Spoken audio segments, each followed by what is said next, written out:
ఆస్ట్రేలియాతో T20 సిరీస్ను గెలిచేందుకైతే team India సిద్ధమైంది. బ్రిస్బెన్లోని గ్యాబాలో ఈ మ్యాచ్ జరగబోతోంది. చివరిదైన 5వ టీ20 మ్యాచ్ జరగబోతోంది. ఇప్పటికే 4 టీ20 మ్యాచెస్ ఆడగా ఫస్ట్ మ్యాచ్ వర్షం వల్ల రద్దయిపోయింది. సెకండ్ మ్యాచ్ ఆస్ట్రేలియా గెలిచింది. Third match and fourth match India గెలిచింది. ఇక ఈ మ్యాచ్లో కూడా గెలిస్తే టీమిండియా 3-1తో సిరీస్ని అయితే కైవసం చేసుకుంటుంది. ఆస్ట్రేలియా గడ్డపై ఇప్పటి వరకు టీ20 సిరీస్ని అయితే టీమిండియా ఓడిపోలేదు. సో మరొకసారి అదే పద్ధతిని కొనసాగించి టీ20 సిరీస్ని గెలవడానికైతే సిద్ధమైంది. సేమ్ ప్లేయింగ్ 11తో టీమిండియా మళ్ళీ ఆడుతుందా చివరిదైన 5వ టీ20 మ్యాచ్లో? మరి ఇక్కడ మన స్పిన్నర్లకైతే కొంచెం గడ్డు పరిస్థితి ఎదురయ్యే అవకాశం ఉంది. బ్యాటింగ్ ఆర్డర్లో మళ్ళీ ఏమైనా మార్పులు చేస్తారా? వరుణ్ చక్రవర్తి, వాషింగ్టన్ సుందర్, అక్షర్ పటేల్ ఈ ముగ్గురు స్పిన్నర్లు ఉంటారా, లేక మరో ఎక్స్ట్రా పేస్ బౌలర్ని ఎవరినైనా తీసుకుంటారా? నితీష్ కుమార్ రెడ్డికి ఏమైనా అవకాశం కల్పిస్తారా? ప్లేయింగ్ లెవెల్లో నితీష్ కుమార్ రెడ్డి ఆడే ఛాన్స్ ఏమైనా ఉందా? ఇట్లాంటి ఇంట్రెస్టింగ్ పాయింట్స్ మధ్య మ్యాచ్ అయితే మొదలు కాబోతోంది. ఇండియా బలం, ఆస్ట్రేలియా బలహీనత స్పిన్ అనే మనకు అనిపిస్తోంది గత మ్యాచ్ల ఫలితాన్ని బట్టి చూస్తే. ఎందుకంటే 4th టీ20లో ఆస్ట్రేలియా మిడిల్ ఆర్డర్ను కుప్పకూల్చింది మన స్పిన్నర్లే. అక్షర్ పటేల్, వరుణ్ చక్రవర్తి, వాషింగ్టన్ సుందర్ ఈ ముగ్గురైతే వాళ్ళ మిడిల్ ఆర్డర్ని కుప్పకూల్చారు. దానికి తోడు ఆస్ట్రేలియా మిడిల్ ఆర్డర్లో గ్లెన్ మ్యాక్స్వెల్ ఫామ్లో లేడు. టిమ్ డేవిడ్ కూడా మళ్ళీ ఫామ్లోకి రావడానికి ఆపసోపాలు పడుతున్నాడు. మార్కస్ స్టోయినిస్ ఒక మ్యాచ్లో ఆడాడు, మళ్ళీ తను కూడా ఆఫ్ కలర్లో కనిపించాడు. సో మరి ఈ ముగ్గురు అయితే కీలకం కానున్నారు వాళ్ళ మిడిల్ ఆర్డర్లో, ఆస్ట్రేలియా మిడిల్ ఆర్డర్లో. మరి టీమిండియా ఓపెనర్స్ ఎలా ఉన్నారు? శుభ్మన్ గిల్ అయితే ఒక హాఫ్ సెంచరీ కోసం తాపత్రయపడ్డప్పటికీ కూడా అదైతే నెరవేరలేదు. చాలా కాలంగా తన నుంచి ఒక బిగ్ ఇన్నింగ్స్ అయితే బాకీ ఉందనే చెప్పొచ్చు టీ20లో. మరి తనను తాను ప్రూవ్ చేసుకోవడానికి ఇది కూడా ఒక అవకాశం లాగా భావించాలి. గత మ్యాచ్లో కొంచెం స్ట్రైక్ రేట్ చాలా చాలా స్లోగా ఆడాడు తను. అది కూడా సరే, పిచ్ కండిషన్స్ కూడా అలా ఉన్నాయని మనం అనుకున్నాము. సో దాని తగ్గట్టే ఆడాడు. అయినప్పటికీ కూడా శుభ్మన్ గిల్ ఇంకొంచెం బెటర్గా తన స్ట్రైక్ రేట్ని ఇంప్రూవ్ చేసుకొని తన సత్తా చాటాల్సిన టైం అయితే వచ్చింది. ఇక అభిషేక్ శర్మ యథావిధిగా తన గేమ్ తను ఆడుకుంటాడు. సూర్యకుమార్ యాదవ్ మళ్ళీ నెంబర్ 3లో వస్తాడా, నెంబర్ 4లో వస్తాడా, ఈ కన్ఫ్యూజన్ అయితే మళ్ళీ ఉంది. తిలక్ వర్మ ఎట్లాగో ఉంటాడు. సేమ్ ప్లేయింగ్ 11తో టీమిండియా ఆడేటటువంటి ఛాన్స్ అయితే ఉంది.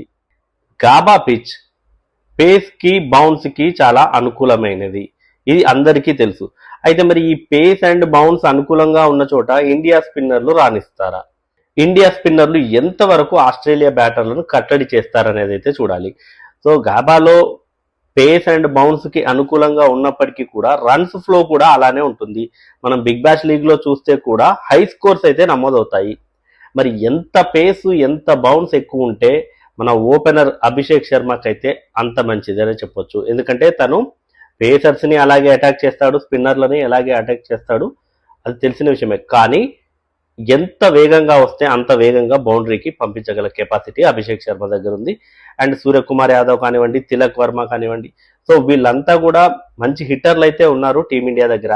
కాబట్టి ఆస్ట్రేలియా బౌలింగ్కి పెద్దగా భయపడాల్సిన పని ఉండదు, పేస్ అండ్ బౌన్స్ ఉన్నప్పటికీ కూడా. అయితే జాగ్రత్తగా కొంచెం ఆడాల్సినటువంటి అవసరం ఉంది. ఎస్పెషల్లీ నాథన్ ఎల్లిస్ వాళ్లకు వికెట్ టేకింగ్ బౌలర్గా కనిపిస్తున్నాడు. గత మ్యాచ్ల్లో కూడా అతను వికెట్లు తీశాడు. కాబట్టి నాథన్ ఎల్లిస్ని జాగ్రత్తగా ఆడాలి. ఇక ఆడమ్ జాంపా, మనకి ముగ్గురు స్పిన్నర్లు ఎలా అయితే ఎఫెక్టివ్గా వేస్తున్నారో వాళ్ళకి ఉన్నది ఒకే స్పిన్నర్ అయినా కూడా జాంపా చాలా ఎఫెక్టివ్గా ఉన్నాడు. తను మిడిల్ ఓవర్స్లో అయితే వికెట్లు తీస్తూ ఉన్నాడు.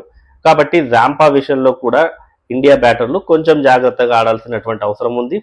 లేదు జాగ్రత్తగా ఆడము, యథావిధిగా అభిషేక్ శర్మ లాంటి బ్యాటరు ఉన్నాడు అంటే జాగ్రత్త లేదు, గిగ్రత్త లేదు, డెఫినెట్గా సిక్సర్లకైతే వెళ్తాడు. కానీ మిగతా బ్యాటర్లు కొంచెం కేర్తో ఆడాల్సినటువంటి అవసరం ఉంది.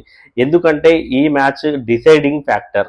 ఈ మ్యాచ్లో గెలిస్తే మనకు సిరీస్ గెలిచే అవకాశం ఉంటుంది 3-1తో. లేదు ఆస్ట్రేలియా గెలిచినా కూడా మనం సిరీస్ అయితే కోల్పోము, సిరీస్ అయితే డ్రా అవుతుంది. ఈ మ్యాచ్లో ఆస్ట్రేలియా గెలిచినా కూడా ఇండియాకైతే సిరీస్ లాస్ కాదు. సో కాబట్టి మరి చేతుల దాకా వచ్చిన అవకాశాన్ని చేజార్చుకోదు టీమిండియా. డెఫినెట్ గా మరో సిరీస్ ని ఆస్ట్రేలియాలో గెలవడానికే చూస్తుంది. మరి ఈ మ్యాచ్ కి వర్షం కూడా కొంచెం అడ్డు తగిలే అవకాశం ఉంది. డే తర్వాత అంటే డే టైం అయిపోయిన తర్వాత వర్షం పడే అవకాశం ఉన్నట్టయితే అక్కడ వెదర్ రిపోర్ట్స్ చెప్తున్నాయి.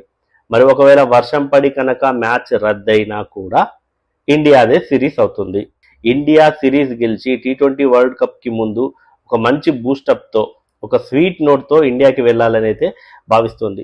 ఇక మరోవైపు చూసినట్టయితే కూడా ఆస్ట్రేలియా ఈ సిరీస్ ని అంతా పెద్దగా పట్టించుకున్నట్టు కనిపించట్లేదు. ఎందుకు అంటే పట్టించుకున్నట్టు కనిపించట్లేదంటే వాళ్ళు ఆడుతున్నారు, టీం ఎఫర్ట్ పెడుతుంది, కానీ వాళ్ళ మెయిన్ టార్గెట్ వచ్చేసి యాషెస్ సిరీస్ నవంబర్ ఎండింగ్ లో జరగబోతోంది, లాస్ట్ వీక్ లో.